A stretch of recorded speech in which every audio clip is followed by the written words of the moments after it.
Hey guys, welcome to Mitch's Music. Today we are going to talk about how to read tab.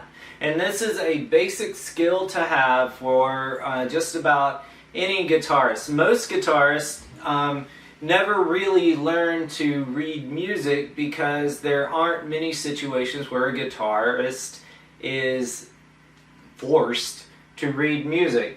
But one thing that you will run into a lot are chord charts and tab. And tab can be a little confusing if you're a beginner or if you have a child that's learning guitar and you want to help them out. I have noticed that with a lot of my students that are children, they have a hard time understanding some of the concepts of tab. And I'm gonna show you kind of why, and we're gonna talk about how to read it yourself. And we're going to use the example Smoke on the Water. If you want to go to the tab that I'm using, there will be a link in the description below, so check that out. Right now, I have a 30-day guitar challenge going on, so if you are a brand new guitarist or you just want to get better at guitar, you've been putting it off for a while, you ran into a barrier that you just couldn't get over and you got frustrated with it, I promise in these 30 days you will be a better guitarist than when you started. Not only will you be a better guitarist, but you will feel confident in teaching other guitarists how to play, giving them tips. If you have a child, this is a great way to become a part of their learning as they're learning whatever instrument they are learning. Part of my goal in creating this channel is to get families and communities playing and learning guitar together and giving you resources so that no matter what level you're at, you will feel confident not only learning guitar, but also teaching guitar and helping the people around you. So that's kind of the idea behind what I'm doing here. And without further ado, let's get started. So the first thing we've got to know to be able to read tab is we need to know the names of the strings. So let's go over that first.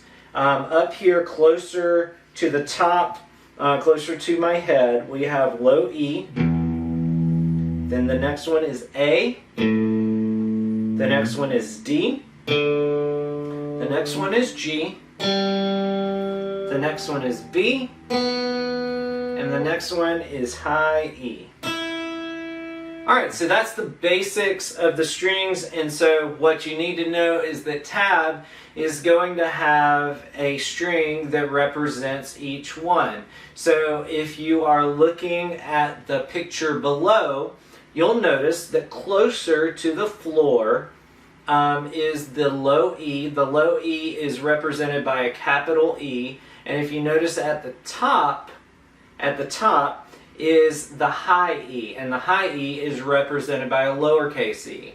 So that's one of the confusing things is when you're actually holding the guitar, your low E string is closer to your head. When you're actually looking at the tab, the low E is closer to the floor, so it's kind of like they've reversed it a little bit. And the reason they did that is because when you read any kind of music, the lower notes are at the bottom of the page.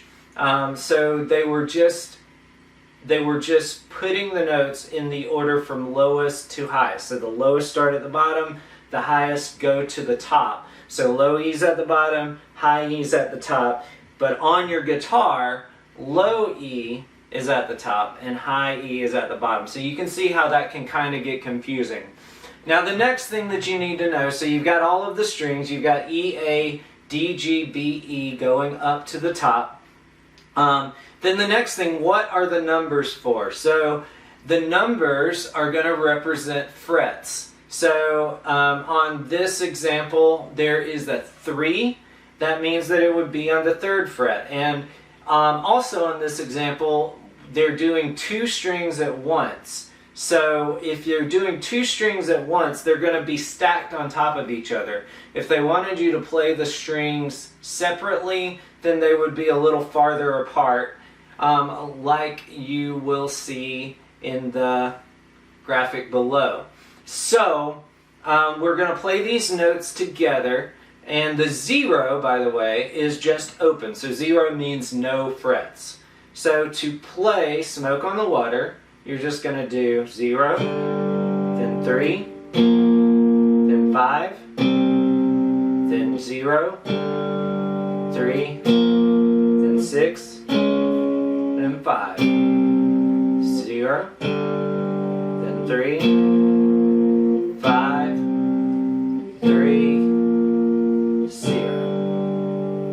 And that's pretty much it. So like I said, the one that we're doing today are stacked on top of each other. So let me show you this other one, the one that I briefly pulled up there. And this one is played a little different. So if you see, it has 3 on the low E, 5 on the A, and 5 on the D. So, and they are not on top of each other. If they were on top of each other, you would play a chord like this. But since they're not, you would play them separately. And one of the things with tablature is you need to have an idea of what the song sounds like, because there's nothing on here. This tells you where to put your fingers, but there's nothing on here that tells you the rhythm of what you're playing. So you'll need to already have a good idea of what the song sounds like before you start learning it. So this is what this one sounds like.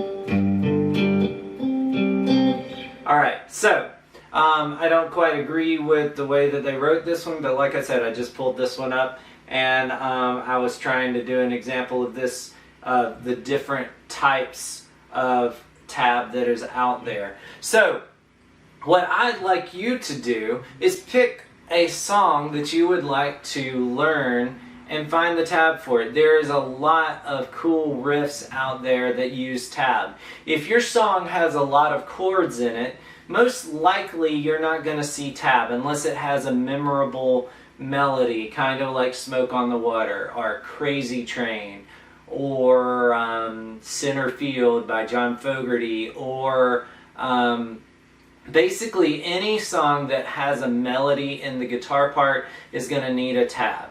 Other than that, if you hear strumming most of the time, then you're going to follow the chord chart. So guys, I hope that that answered some of your questions about how to read tab.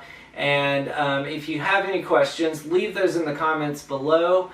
Make sure you sign up for my guitar challenge. In 30 days, you will be a better guitarist, I promise. Also, click that subscribe button, subscribe to my channels. I'm going to do a lot more videos for beginner guitarists specifically throughout the rest of this month. I'll see you next time.